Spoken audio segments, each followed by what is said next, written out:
और अब बात युद्ध के उस फ्रंट की जहां इस वक्त सबसे भीषण जंग चल रही है और ये जंग आने वाले दिनों में और भी प्रचंड होने वाली है। रशियन आर्मी के साथ वैगनर ग्रुप के लड़ाके इस इलाके में यूक्रेनी ब्रिगेड पर विध्वंसक हमले कर रहे हैं।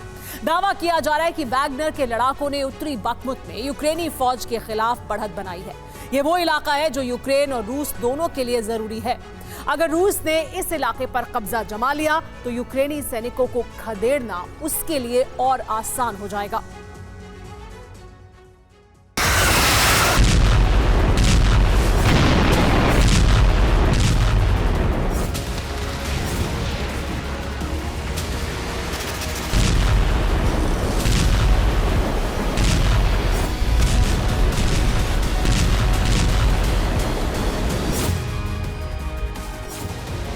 बाखमुत में कब्जे की लड़ाई, चारों तरफ तबाही ही तबाही।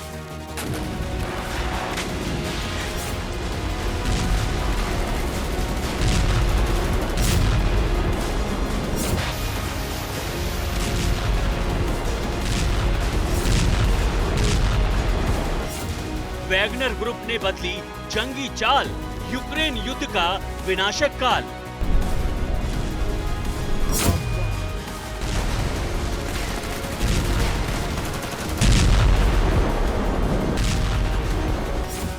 मिसाइल बम का बारूदी विनाश, प्रोगजिन का ऑपरेशन सर्वनाश।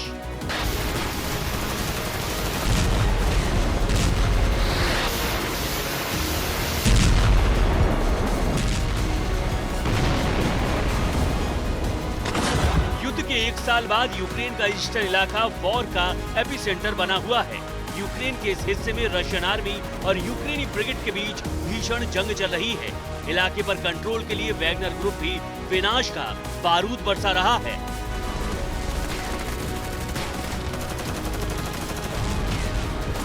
वॉर जोन से आया ये नया वीडियो इसकी तस्दीक कर रहा है। बैटल ऑफ बाखमुत में यूक्रेनी सेना और वैगनर ग्रुप के बीच भीषण जंग चल रही है। यूक्रेन की तरफ से मोर्टार से वैगनर ग्रुप को टारगेट कर हमला किया जा रहा है तो वैगनर ग्रुप आर्टिलरी की मदद से यूक्रेनी ठिकानों को तबाह कर रहा है।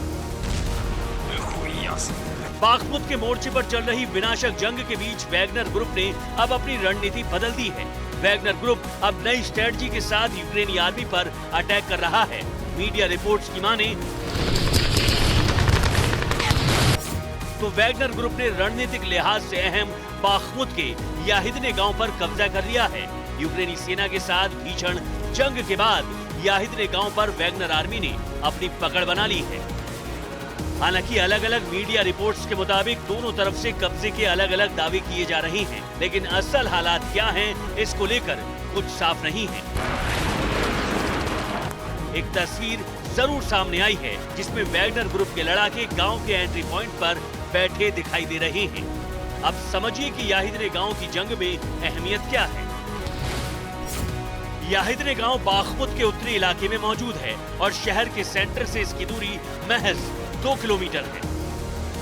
यानी अगर हकीकत में वैगनर ग्रुप ने याहिदने गांव पर अपना शिकंजा कस लिया है तो उसके लिए डोनबास में बढ़त बनाना आसान होगा। याहिदने के बाद वैगनर का अगला टारगेट वोलेदर होगा, जहां इस वक्त जबरदस्त जंग चल रही है और इसके बाद वो इस फ्रंट पर यूक्रेनी सेना को पीछे धकेल सकता है। वोलेदर ही वो इलाका है जहां से यूक्रेनी फौज रूस की सप्लाई ट्रेन पर गोली दागती रही है। 2022 के नवंबर महीने में भी वोलेदर रूसी आर्मी के कब्जे में आने से बाल-बाल बचा था। तब से लाल सेना लगातार इस इलाके पर कब्जा करने के लिए जोर लगा रही है। बाखमुत से सटे सारे फ्रंट्स पर दोनों तरफ से प्रचंड जंग चल रही है। पिछले 6 महीने से एक दूसरे पर ताबड़तोड़ अटैक हो रहे हैं। रूसी सेना और वैगनर आर्मी दोनों मिलकर यूक्रेन के इस इलाके को हथियाने की पुरजोर कोशिश में जुटी है, लेकिन अब तक उसे कामयाबी नहीं मिल सकी है। हालात इतने भयावह हैं कि ये पूरा इलाका खंडहर में तब्दील हो चुका है। कुछ दिन पहले पुतिन ब्रिगेड ने सेवर्स्क में जीत हासिल की थी। सेवर्स्क की जीत अपने आप में काफी महत्वपूर्ण थी क्योंकि इससे रूसी सेना डोनेस्क के दूसरे बड़े शहर क्रामातोर्स्क की ओर बढ़ पाएगी।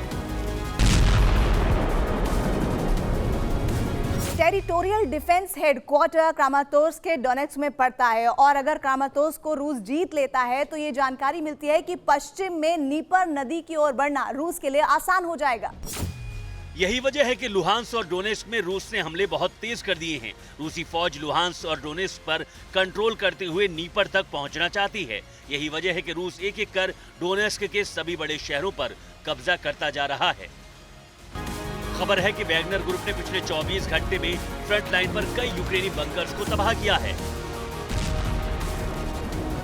इस तरह के हालात बनते दिखाई दे रहे हैं, उसके मुताबिक आने वाले दिनों में युद्ध और भीषण होने वाला है, क्योंकि रूस और वैगनर ग्रुप अब इस इलाके में हमले तेज करेगा और यूक्रेन पश्चिम के हथियारों की मदद से हमलों को नाकाम करने की कोशिश करेगा।